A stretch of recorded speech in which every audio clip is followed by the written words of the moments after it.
32 women. That's how many times Grayson Whitfield sat across from someone at a dinner table, smiled politely, and felt absolutely nothing. His assistant Pauline had stopped apologizing for the failed setups after the 14th one. By the 20th, she simply left the recap notes on his desk without comment.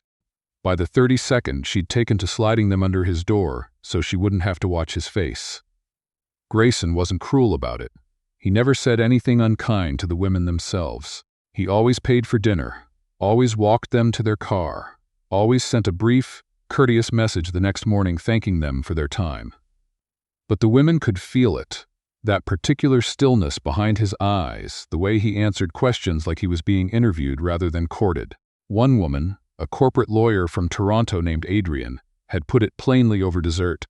"You're very handsome, Grayson, and very accomplished, and I suspect you have no idea what it means to actually want something." He'd driven home that night thinking about what she said. He sat in his parked car in the underground garage of his Yorkville penthouse for 20 minutes, engine off, and admitted to himself, in the way you only admit things in the dark, that she was probably right. He wanted for nothing material. His company, Whitfield Capital, managed close to $2 billion in assets across 3 provinces. He had a chalet in Whistler he visited twice a year, a cottage in Prince Edward County he visited never, and a tailored wardrobe that took up more square footage than some people's apartments. He had exactly the life his father had built and expected him to continue. Grayson had continued it efficiently, loyally, and without complaint. He just hadn't figured out who he was supposed to be inside all of it. His older sister Margot called him one Sunday in October and said, in the blunt way only Margot could, "You need to stop letting Pauline book your dates. You need to meet a woman the way a normal person meets a woman." "I'm not a normal person," Grayson said. "That's the problem," Margot said, and hung up. He thought about that conversation for 2 weeks. Then, on a Tuesday morning in early November, he did something that surprised even himself. He called his driver and told him he wouldn't be needed that week. He went downstairs, got into the 7-year-old Honda Civic he kept registered in a numbered company's name, a holdover from his early 20s, when he'd occasionally liked to remind himself where he came from, and he drove 4 hours north of Toronto to a small town called Millhaven Creek. He didn't entirely know why Millhaven Creek. He had a property there, a small parcel of land his father had purchased in the 90s and never developed. There was a contractor there he'd been meaning to meet about a potential project. That was reason enough, he told himself, a legitimate reason, a reason that had nothing to do with running away from 32 empty dinners and a penthouse that echoed. He checked into a motel on the edge of town under the name Grant Willis, his maternal grandfather's name, and he paid cash. He wore a canvas jacket he'd bought at a Mark's outlet on the highway and boots that had seen better days. Without the car, without the suit, without Pauline scheduling his presence, he looked like most men who pass through small Ontario towns without much ceremony. Nobody noticed him. The contractor he was meeting, a stocky man named Bud Renner, had an office above the local hardware store. Grayson climbed the stairs at 9 in the morning and found the door unlocked and the office empty, with a handwritten note on the desk that said "Gone to the McKee site, back at noon. Help yourself to coffee." The coffee was terrible. Grayson drank 2 cups anyway and sat in Bud's creaking desk chair reading a 6-month-old issue of Canadian Geographic, and he felt, faintly, the unfamiliar sensation of having nowhere particular to be. At noon, he walked down to the main street to find something to eat. Millhaven Creek had a diner, a pharmacy, a credit union, and a bakery with a hand-painted sign in the window that read Wren's, open since 1987. He went into the diner. That was where he saw her. She was waiting tables, moving through the room with the efficient calm of someone who had learned long ago not to waste steps. Her dark hair was pulled back loosely. She wore a flannel shirt with the sleeves rolled to the elbow and carried 2 plates on one arm and a coffee pot in her other hand simultaneously, delivering both without spilling a drop, without asking who ordered what. She already knew. She wasn't trying to charm anyone. That was the thing that caught him. Every woman he'd sat across from at those Toronto dinners had, understandably, been performing something. Their wit, their ambition, their elegance, their interest in him. This woman was simply working, and somehow that was more arresting than any performance he'd witnessed in years. He sat at the counter. She came over 2 minutes later, set down a laminated menu and said, "What can I get you?" "What's good?" he said, which was a question he never asked anyone. She glanced at him with the brief, pragmatic assessment of someone who sizes up strangers professionally. "The turkey melt if you're hungry. Soup if you're not.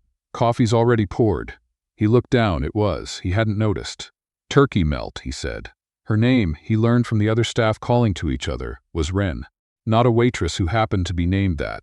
She was, apparently, the Wren, or at least a Wren, because later he overheard the older woman behind the counter call out, "Wren, your grandmother's asking whether you filed the propane renewal."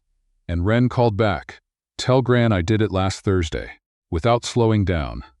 This was her place, or her family's place. She wasn't passing through. She belonged here in the specific rooted way of someone who has put down so many layers they're part of the ground. Grayson ate his turkey melt and felt strangely reluctant to leave. He came back the next morning for breakfast, and the morning after that.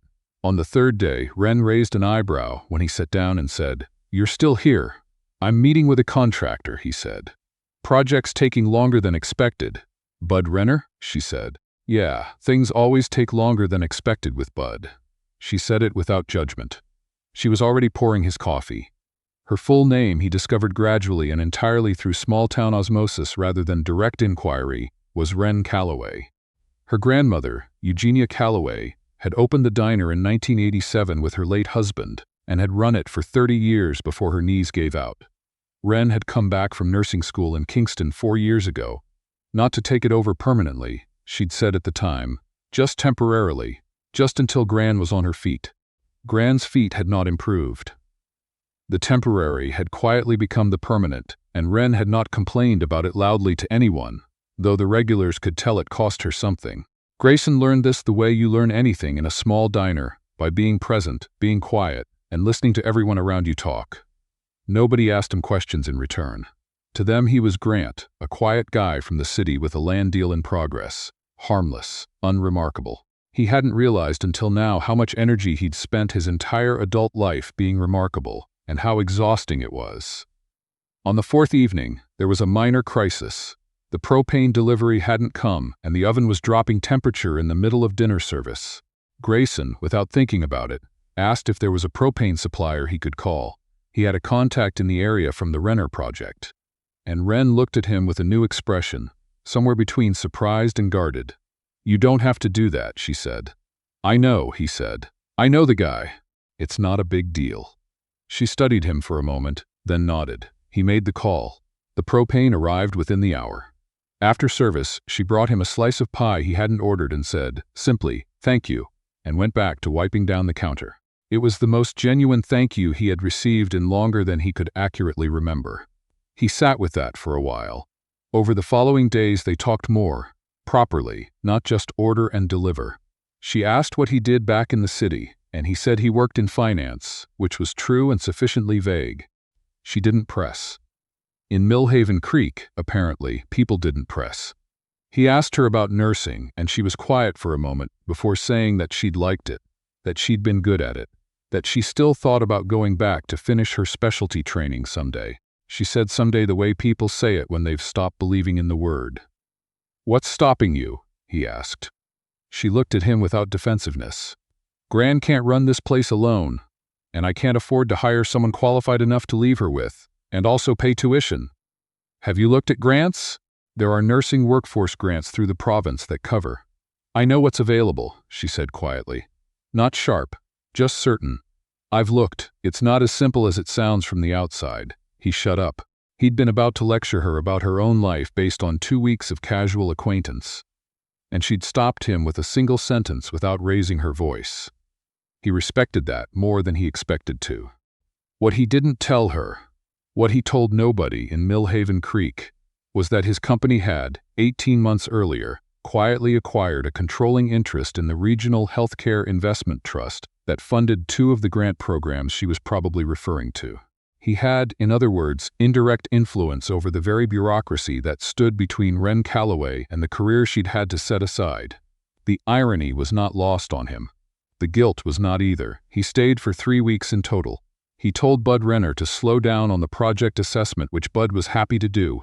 He told Pauline he was taking an informal working holiday, which she accepted with the silence of a woman who had been waiting years for him to take any kind of holiday at all. On a Thursday evening in late November, Wren's younger brother Declan showed up at the diner with a busted radiator hose in his truck, covered in road grime and clearly in a bad mood. He was 23 and had their grandmother's same direct eyes and Wren's same stubbornness. He looked at Grayson with open curiosity and said, "You're the city guy who called in the propane." "That's me," Grayson said. "She talks about you," Declan said, with the complete lack of social filter unique to younger brothers. He said it to watch Grayson react, and Grayson, to his own mild surprise, felt something warm and slightly alarming move through him. "Declan," Wren said from across the room, in a tone that ended the conversation. Declan grinned and ordered a coffee. That night, walking back to his motel in the cold, Grayson stopped on the main street and looked up at the sky, which was enormous and dark and full of stars, in a way that the sky above Yorkville never managed to be. He thought about the 32 women, and about what the Toronto lawyer had said, and about how none of those dinners had ever made him feel what 3 weeks of turkey melts and propane crises and a woman who said "I know what's available" had managed to produce. He thought about the fact that he was lying, by omission, about who he was. He'd told himself it was just easier this way, that it was a harmless simplification, that once the project was wrapped up he'd go back to his real life and no real harm would be done. But somewhere in the third week, that story had quietly stopped being true, and he'd known it and said nothing, because he was afraid of what would happen if he said something. He went back to Toronto on a Sunday. He told himself he had to. He had board meetings, a fund review, a charity gala Margot had guilted him into attending.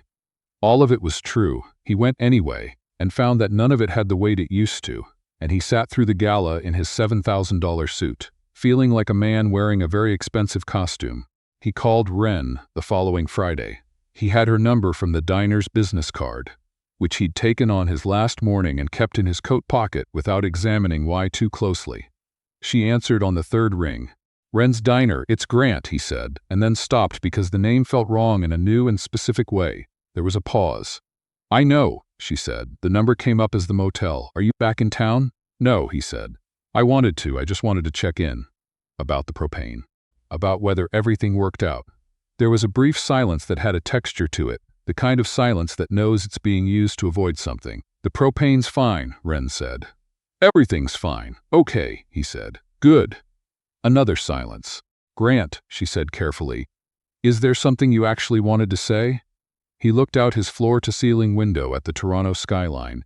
He thought about honesty and what it cost and who usually paid. "I'd like to come back," he said. "Not for the project. Just, I'd like to come back." She was quiet long enough that he thought he'd miscalculated entirely. Then she said, "The guest rate at the motel goes up in December."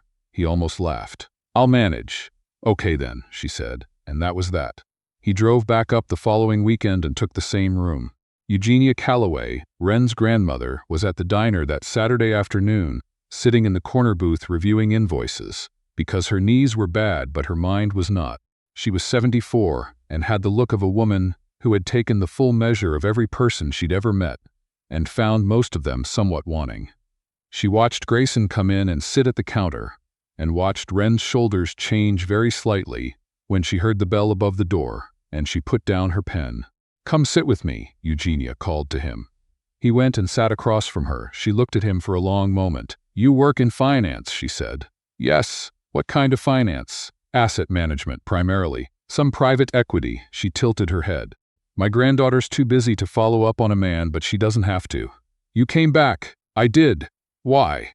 He didn't have a polished answer ready, which was unusual for him. "Because it's the first place in a long time where I felt like myself," he said. Eugenia held his gaze for a moment. "Which self?" she asked. "The one sitting here in those worn-out boots, or some other one?" He understood the question. He also understood, looking at this 74-year-old woman with her reading glasses pushed up on her head and her sharp eyes, that she already knew the answer. Small towns had their own intelligence networks, and Bud Renner talked, and Bud Renner had Googled Whitfield Capital at some point in the last 3 weeks. Grayson had suspected it. He hadn't done anything about the suspicion. "There's something I should have told Wren," he said. "There usually is," Eugenia said. She picked her pen back up. "That's your job, not mine." He told Wren that evening, after close, when they were the only two people left in the diner and she was stacking chairs. He asked her to sit down. She sat with the wary posture of someone preparing to hear something they already half know. He told her his real name. He told her about Whitfield Capital. He told her about the 32 dates and his sister's phone call and the Honda Civic and why he'd checked into the motel under a dead man's name. He told her all of it evenly and without self-pity, because she had earned honesty and self-pity would have been an insult. She listened without interrupting. When he finished, she was quiet for a long time, looking at the table. "The propane contact," she said finally. "You didn't just know a guy." "No," he admitted. "I called a subsidiary." She absorbed that. "And the land project with Bud real," he said. "That part was real. I do own property here, but you could have sent someone, yes." She looked up at him. Her expression wasn't anger exactly. It was more careful than that. The look of someone taking apart a situation to understand what each piece actually was. "Why did you lie about who you were?" she asked. "Because I wanted to find out who I was when nobody was trying to impress me," he said. "And that was selfish. And I should have told you the moment it started to matter." "When did it start to matter?" "The propane night," he said without hesitation. "The pie." She looked at him for another long moment.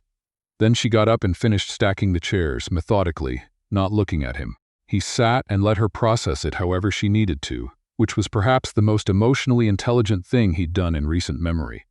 When she'd stacked the last chair, she said, to the wall, "I need you to leave for tonight." "Of course," he said. "I'm not telling you to go back to Toronto. I understand. I just need to think without you sitting there." "That's fair," he said, and he meant it, and he left. He drove around for an hour in the cold. He went back to the motel and sat on the edge of the bed and called Margot, who answered on the first ring because Margot always answers on the first ring after 10 p.m. because she was a night owl and a worrier. "I told her," he said. There was a pause. "There's a her? I've been in Millhaven Creek for 3 weeks, Grayson." Margot's voice went strange. Are you serious right now?" "She runs a diner," he said. "She gave up nursing school to take care of her grandmother. She told me I was wrong about grant funding, and she was right. She makes me feel like a person."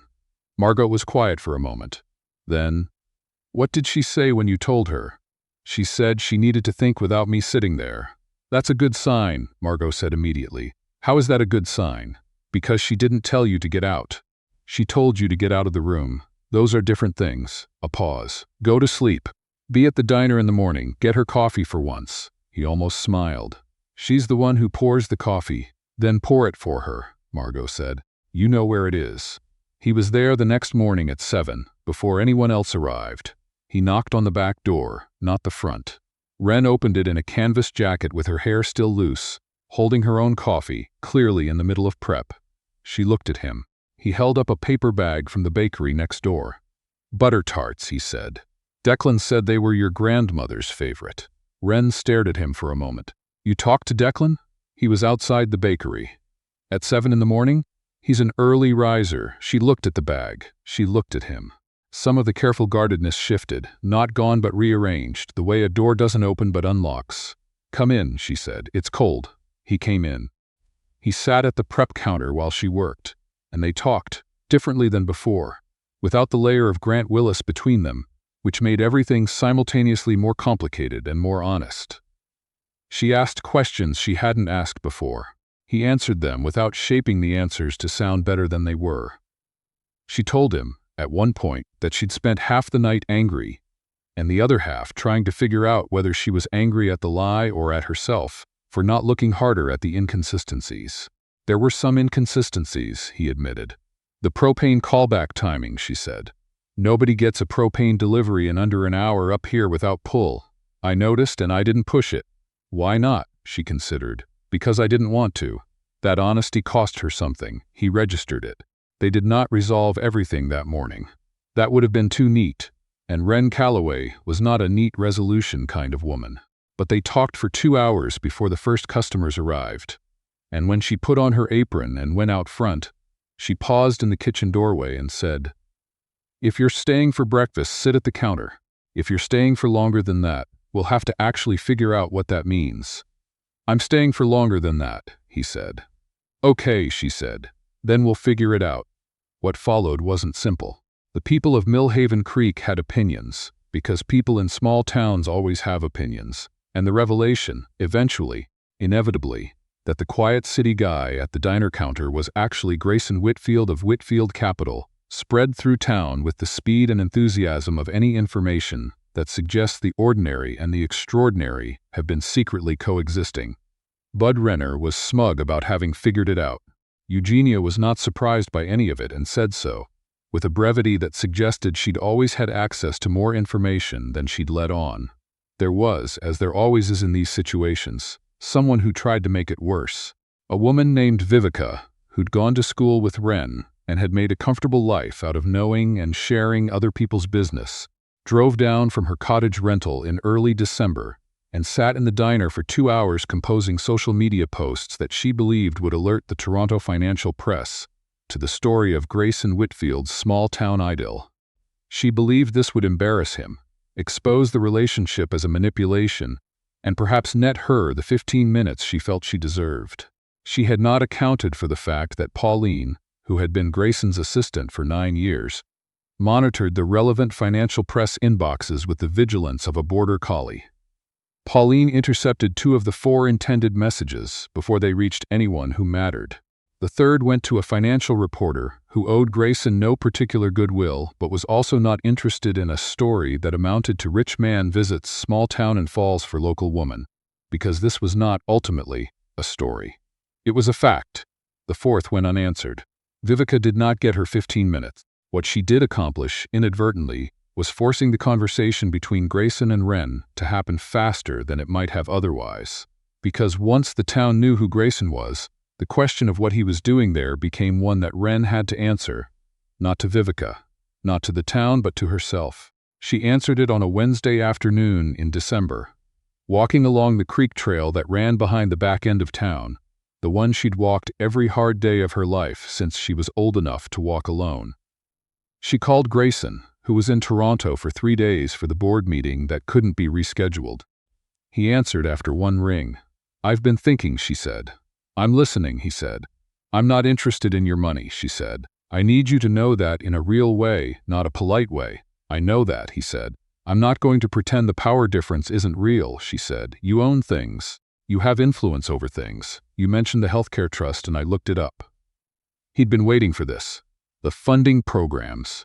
You have influence over whether I could get back to my nursing specialty." "Indirectly," he said, "through 2 intermediary entities. But yes, I won't pretend I don't."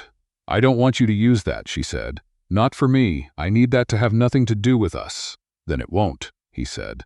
"I'll recuse myself from any decisions adjacent to provincial nursing grants. I'll document it and I'll show you the documentation." There was a pause on her end. The kind of pause that comes after someone expects resistance and doesn't get it. "Okay," she said. "Is that it?" he asked. "No," she said. "I also need you to stop being ashamed of the Honda Civic." He blinked. "What? You drove up here in a Civic and you seemed embarrassed about it when I found out who you were." "Don't be. That version of you isn't less real than the other one. I liked that guy." He was quiet for a moment. "He liked you too," he said, immediately. "I know," she said. "You're not subtle." He laughed, a real one, not the polished social laugh he'd been performing for 30-some years. She heard the difference and he knew she heard it. "Wren," he said.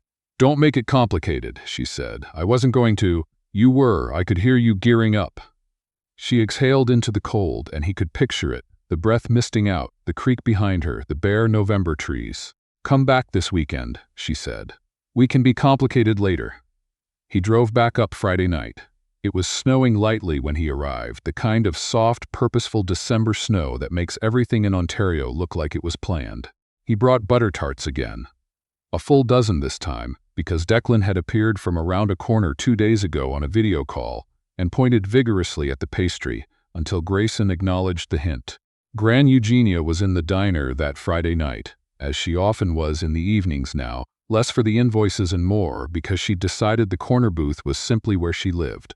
She watched Grayson come in, noted the butter tarts, and said, without looking up from her crossword, "About time." It wasn't the beginning. It wasn't even the middle. It was the place they both agreed to start from honestly, which is the only place worth starting from. In March, Wren re-enrolled in her nursing specialty program at Queen's. Through a regional distance learning option she'd found herself. Entirely without Grayson's influence, a fact he respected so genuinely it startled him. She hired a retired nurse from Bancroft named Phyllis to work 3 days a week at the diner, which Grayson helped structure as a proper employment contract with benefits, because that was the specific and practical form his love took. Gran Eugenia approved of Phyllis, which was the only metric that mattered. In May, on a quiet Thursday afternoon when the lunch rush had cleared and they were alone in the diner, and Wren was complaining about her distance learning module on cardiac monitoring, Grayson told her, simply and without ceremony, that he loved her. She looked at him across the counter with the same direct, unhurried assessment she'd used the first day he'd walked in and asked what was good. "I know," she said. "That's all?" he said. "What do you want, a banner?" She went back to her laptop. "I love you too. The soup's almost ready if you're staying for lunch." He stayed. He always stayed. The following October, on the day Eugenia Calloway celebrated 40 years since opening her diner, a milestone that had not been allowed to pass quietly by anyone in Millhaven Creek, Grayson sat in the corner booth across from the old woman while the celebration went on around them, and she patted the back of his hand once, which for Eugenia constituted a full and thorough blessing. 32 women, she said, because someone had told her, and nothing in Millhaven Creek stayed untold for long. 32, he confirmed. She picked up her crossword.